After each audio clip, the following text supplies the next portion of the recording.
Welcome to another edition of Our City.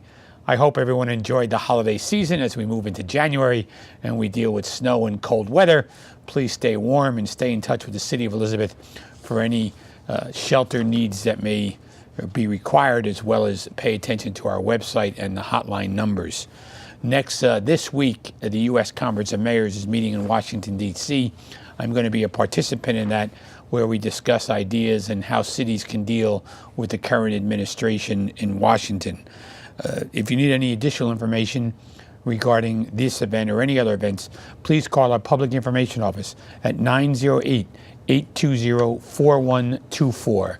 And after these messages, we're going to be back talking about some of those issues and how to deal with the cold weather in Code Blue and the Coalition to Shelter the Homeless. Please stay with us.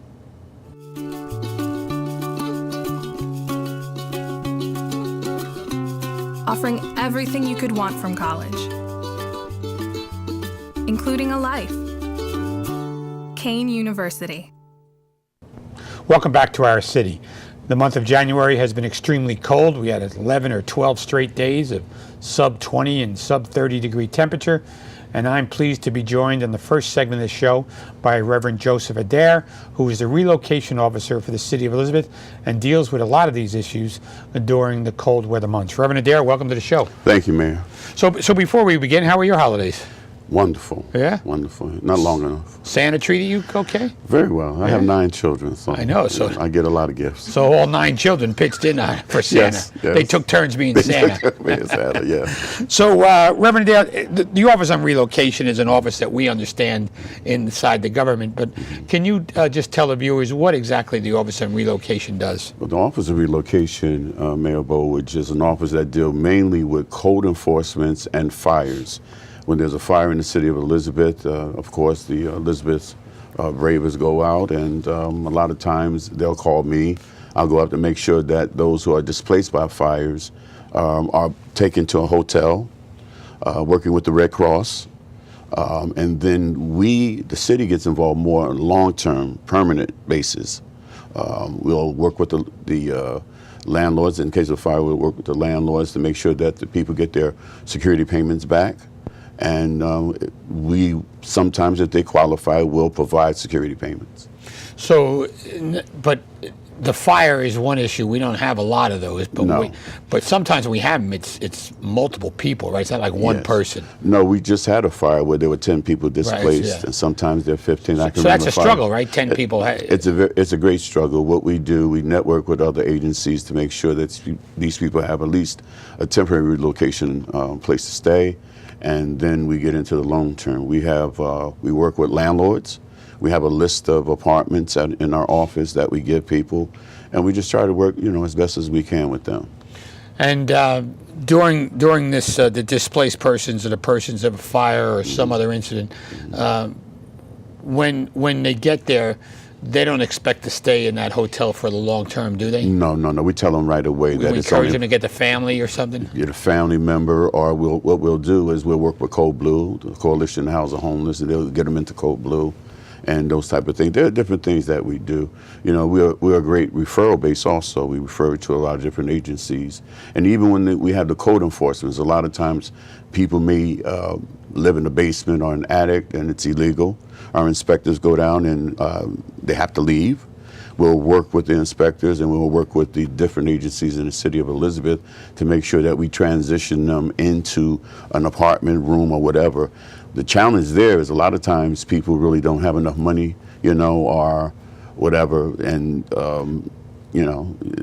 we have nothing to do with whether or not the landlord will accept them. So, Reverend Adair, you mentioned Code Blue. Yes. Can you explain what a Code Blue is? Code Blue is called when there is impending inclement weather. There are different churches, different religious organizations, different schools and what have you that will come together and offer their services. Like, for example, my church, we have cots and things of that nature where when there's a Code Blue call, we'll open up the doors. We'll make sure that it's good and warm there. We feed them. We make sure that they have socks and clothing and things of that nature. Not just us, but other agencies, they do that also. And we just try to make their time there a little better. We even have I think it's like an 80-inch screen TV where we put on for them, and yeah. Get into fights on what channel you're Get watching? into fights, yeah. Westerns, one of my favorite westerns. I'm surprised how many people want to watch westerns. Yeah. Yeah, I'm reading a book on Eisenhower, and that's what him and Khrushchev did for 3 days. They watched right? old Western movies. Wow, that's cool. Yeah, I don't think Khrushchev was too crazy about it, but anyway. So Reverend Adair, is there a temperature that triggers Code Blue? Is there a magic number? Below freezing. So it's below 32 degrees Yes. Fahrenheit that triggers Cold blue. Yeah, Code Blue. And who actually says that? Is it the county that The calls county it? does, yes. I left some information here for you guys with the email address, phone number of Maureen. I can't think of her name right now, up at the county, who kind of like takes care of all that.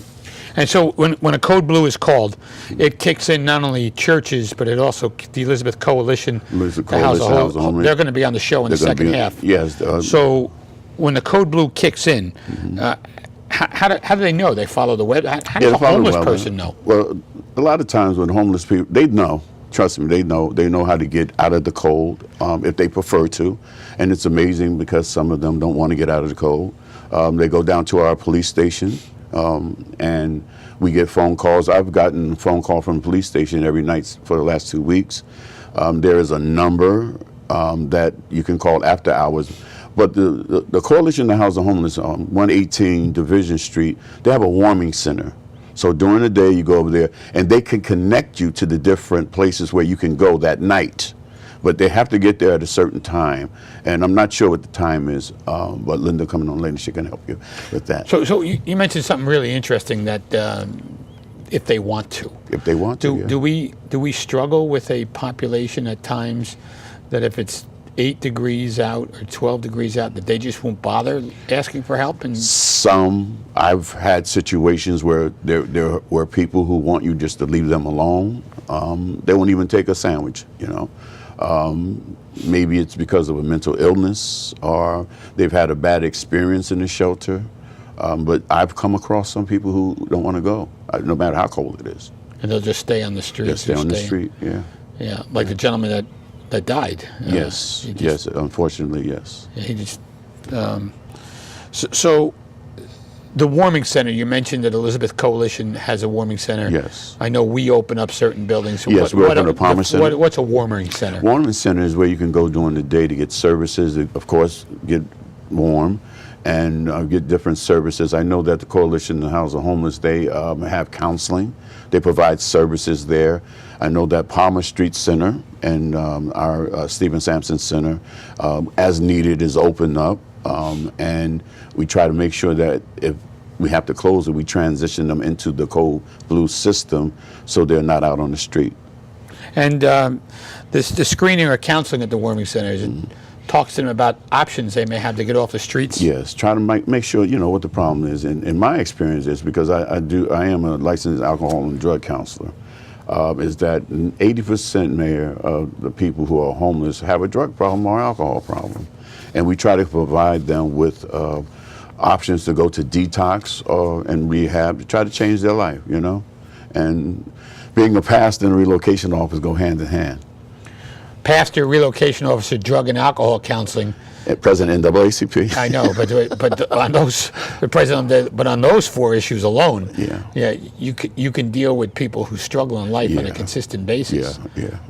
It's a great opportunity. And you do God's work by trying to help some of these folks. So the city of Elizabeth, you mentioned 2 warming centers. Yes. The Peterstown Community Center on Palmer Street. Right. And the Sampson Center is Sampson located on on Anna Anna Street. Street. Yeah. Do we open up other buildings on occasion, depending in different neighborhoods? Well, normally those 2 are well enough. As needed, we can open up other buildings. Working with Director Garlick from the Health and Human Services. What about the county? Do they open up some not only here, but they in the have region as well? They have different places in the county, but we lead the way here in Elizabeth.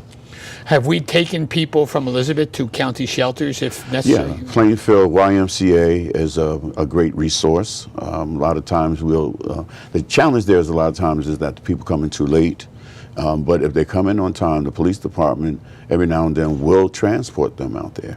So Code Blue, we talked about it, it's 32 degrees. So what about if it's 33 degries? I mean, some people, you know, they need help, and they need help.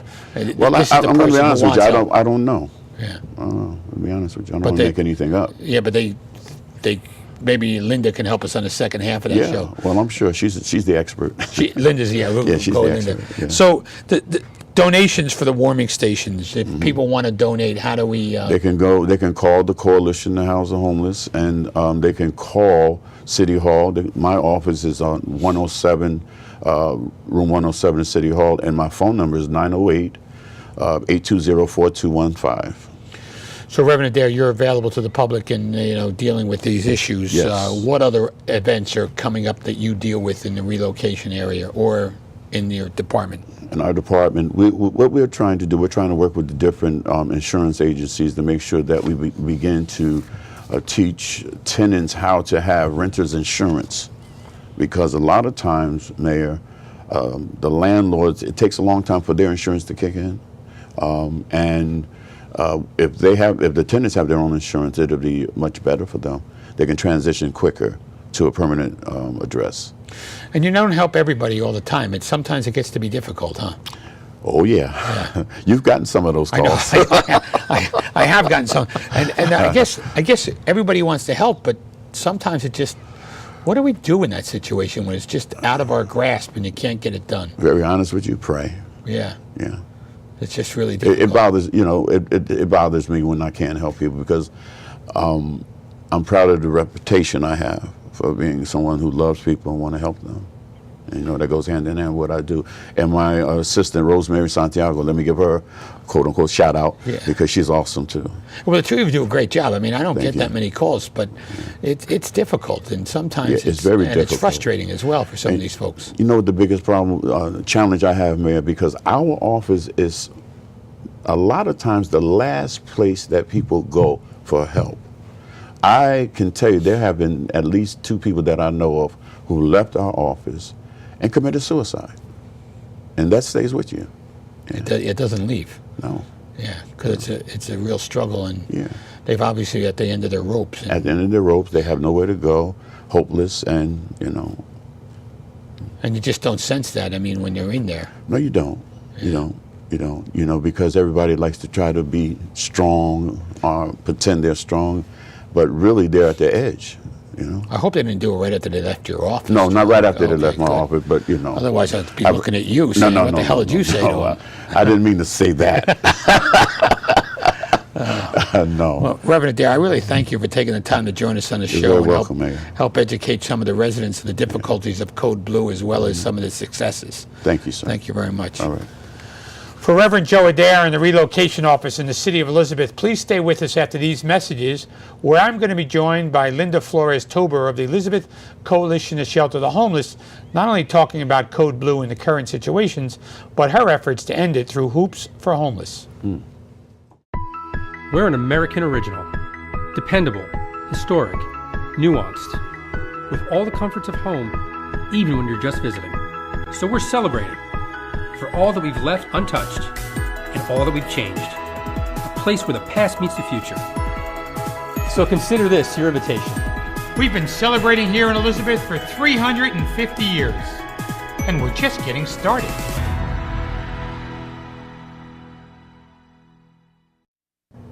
Welcome back to our city. For the second half of the show, I'm pleased to be joined by Linda Flores-Tober of the Coalition to Shelter the Homeless here in the City of Elizabeth. Linda, welcome back to the show. My pleasure. You've been here before. I have been. Yeah. Usually for our Hoops to End Homeless game. Right. We've talked about some other issues, housing and other issues, not only on the show but elsewhere. Absolutely. So it's good to have you here again. Good to be here. And how long are you with the Coalition?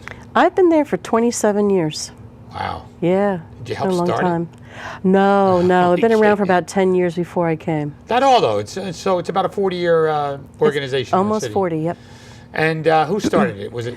It was started by a group of citizens in Elizabeth who wanted to address the issue of homelessness because during the Reagan years, a large number of families started becoming homeless, and there was a need to address it because we had no shelter in Elizabeth. And so they were able to get shelters in Elizabeth, but you can't just, like, okay, we got a shelter and walk away. We started to do services, and the next thing we know, we became an agency. So tell me about, I know she retired, so tell me about Sister Jacinta's role in the coalition. Well, she was one of the founders, really there to just address the issues of poverty and homelessness and what can we do about it, and always pushing the envelope, so to speak, to make people take charge and do something to make change. So Linda, now that she's retired, does she still come around? Well, she's still living there, Oh, she is. and so she'll be officially gone in March. She'll actually leave the premises? Oh yeah, she's going to be moving down to Baltimore with her order. Really? Yeah. Oh, I'm going to miss her. I didn't know she was actually moving out. Oh yeah. Oh, wow. So Oh, I'm going to miss her around these parts. we sure will. Yeah, because I was at a Well, retirement event, but I didn't know she was actually going to move. Well, she'll be back to visit. Don't you can be sure of that. This is her baby. So what is the Coalition to House the Homeless? What's your mission? What are your attempts to do? Because you play a role in society that not a lot of people understand. Well, we do two things. One, we address certainly the immediate issue of being homeless, so we provide services to those who are homeless and imminently homeless. And then, of course, we try to address the root causes of homelessness through public education, through getting people interested in being involved so that they can start looking at what causes homelessness. And of course, we know those are two things: lack of affordable housing and a lack of jobs and living wages. And so when people are underemployed or unemployed, they can't afford their housing. The big issue right now is the working poor. They're not able to find housing. And, so then And that's a bigger problem than a lot of us think. Oh, it's huge. Right. We see people every week come in who a family is sleeping in their car with their children. We had one woman was a substitute school teacher, so she had sporadic work, but couldn't get a place to live and was sleeping in a car with an autistic child. So we were able to get her housed, and then she continued, to do her work. But it was that lift of getting that first month's rent and security that's so hard. And we worked with you on some of those transitional housing. How does that working out, by the way? So we have houses in Elizabeth that provide up to 9 months of sheltering for a working homeless family. So we're actually addressing that immediate population. And it allows them to have a place that's home-like, hospitable, and save money to be able to move on to their own permanent housing. And that's always the goal of whatever we do, is to get people into permanent housing. So Linda, before the show started, we talked about Code Blue, which was with Reverend Adair in the first half, but you reminded me that it was the Elizabeth Coalition that came up with the term Code Blue and started here, not only in Elizabeth, but the county. And tell us how that happened and Well, how what it's gone happened since was at Christmas in 2002, a woman died of exposure. And I felt strongly she had died on our watch. So I Googled one night and I found out about this idea of Code Blue. And so we tried. Google was around in 2002? Yeah, could you believe it? Yeah, jeez. So I learned about Code Blue. And so Philadelphia has it, Baltimore, Washington, D.C. And what it is like calling stat in a hospital. It means all hands on deck, we have an emergency. So the threshold is 25 degrees, and if it's precipitating, 32 degrees. And so we started doing it, and then in 2007 the county took it over. And thank God, because they have the emergency management system to be able to really make it work. And so what they do is call Code Blue, which means that all the shelters can open up their doors and extend the number of beds. The county will shelter anyone without any questions asked. So if someone goes to any one of the county social services or welfare offices, there's one in Elizabeth and one in Plainfield, says that they're homeless, they can shelter them immediately. And is there any type of review or entrance or questionnaire? No, well, it's now become a state law to have a Code Blue. Tell us about that. Every county is required to have a Code Blue. Now, there's no funding behind it, but maybe there will be now, but there was no funding, and it's only been a year. But now the counties must shelter everyone, no questions asked. So you don't need to have ID, you don't need to have anything but present yourself as homeless. So everybody has to have a Code Blue plan. Absolutely. And they have to have something, the means to implement it. Exactly. And every county should, because every county has a continuum of care. There's a system there. They just need to use that system. So besides all the work you do, naturally funding is an issue for the coalition, and you raise money in different ways. And one of the things coming up this month is the coalition's Hoops to End Homelessness. Yes, one of my favorite events because it's a real community event. I love the event myself. I because do too. It's just tell us about so we have Hoops to End 3 Homelessness. games. The first game starts at 2 o'clock, and that's the sheriff's officers, Union County Sheriff's officers, and the Elizabeth Police Department. And then the second game is a girls' game. I'm so glad we start to feature girls' games now. And so it's the Elizabeth High School girls versus the Essex County 13th Street Technical School. That's a mouthful. Yeah, I was just going to say, And I've then never heard of that one. But And then our last game, I'm very excited about the last game this year because it's St. Mary's versus the Elizabeth High School boys. So it's really very community oriented. And all the businesses put ads in our programs. We get, all the pizzerias donate pizza so we can sell food. And so it's really about, all the different sectors of our community working together. And all the funds do go to our Operation Warm Heart, which is our emergency winter shelter. And tell us about the times of the games, first of all, and the location. Okay, the first game starts at 2 o'clock, and all the games are at the Dunn Arena, which is the Elizabeth High School. And the second game is at 3:30, and the third game is at 5 o'clock. So it's a nice afternoon. Bring a can of corn or some winter accessories. We really need adult winter gloves and hats. And come to the game. It's very inexpensive. It's a good family event, $10 for an adult. And if you buy the tickets in advance, $3 for a student, or if you buy at the door, $5 for a student. And tell us, you were the first one, in my memory, to do this as a fundraiser. Yep. Now, other people have scooped it up and get some big games. The first time you did this, you must have had 5,000 people. Oh yeah, doing it. we've had full arena. Right. More than once, but now it's become very local. And so, but that's not a bad thing. I think it's a different kind of effort now. But other organizations, Catholic charity, this Catholic schools thing run by the diocese, diocese, and they've done it at Kane University. They packed it in last 2 Sundays ago. So when you talk about starting Code Blue, you also started this homeless basketball game charity classic that other organizations have taken on. Yes, they have. It kind of draws it against what you've been doing for years too. Well, that's the downside of being a trailblazer, Yeah, right? the repetition is the mother of all learning, correct? Indeed. I didn't say that first. Somebody else did.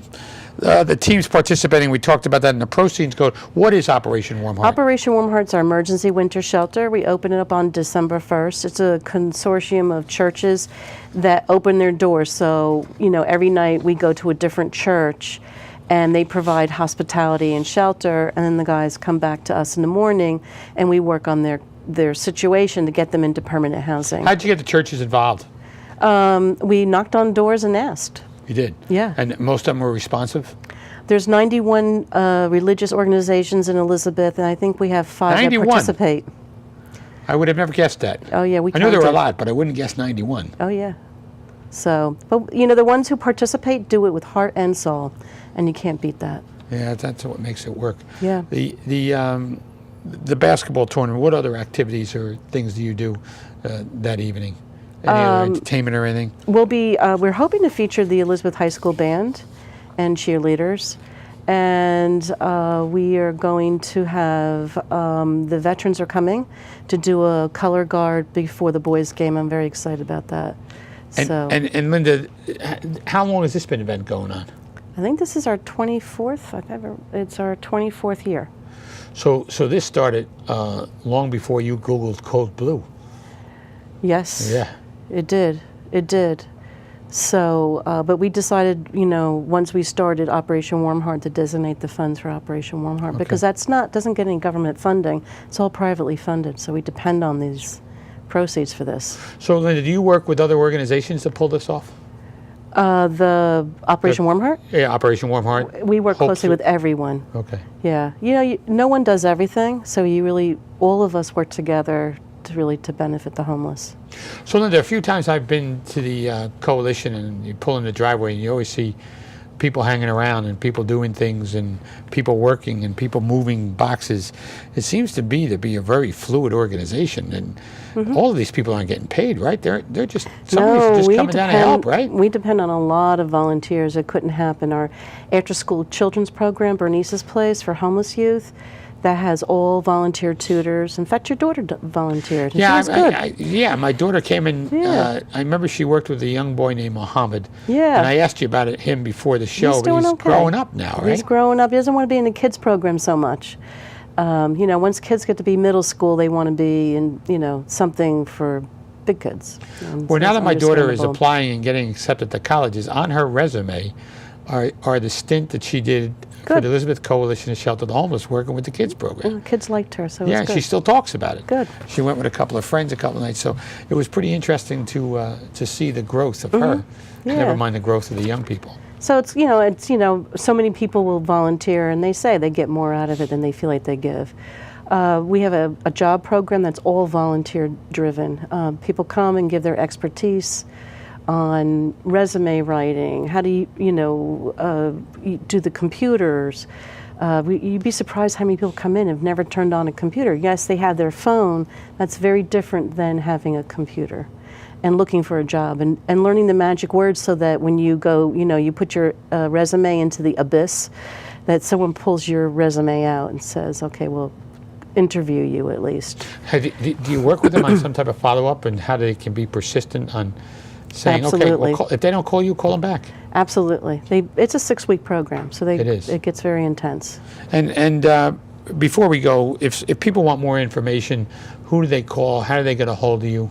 They call the Elizabeth Coalition about Hoops to End Homelessness, 908-355-2060, extension 206. And ask for Sheila, and she'll give you all the information you need. I think there's one thing we forgot to say. What day is it actually on? Oh, yeah, that's on February 3rd, the day before the Super Bowl. Oh, okay. So you have nothing to do, you're just shopping for your wings. Come to the basketball That's game right. and have fun. Linda, I want to thank you for taking the Pleasure. time out of your schedule to join us and share your thoughts on the coalition as well as your efforts Well, to end thank you. homelessness. Thank you, Thank Linda. you. It's good to be in Elizabeth. I want to thank Linda Flores-Tober and the Reverend Joseph Adair for being guests on this evening's show. I'm Chris Ballwage. We'll see you next week on another edition of Our City.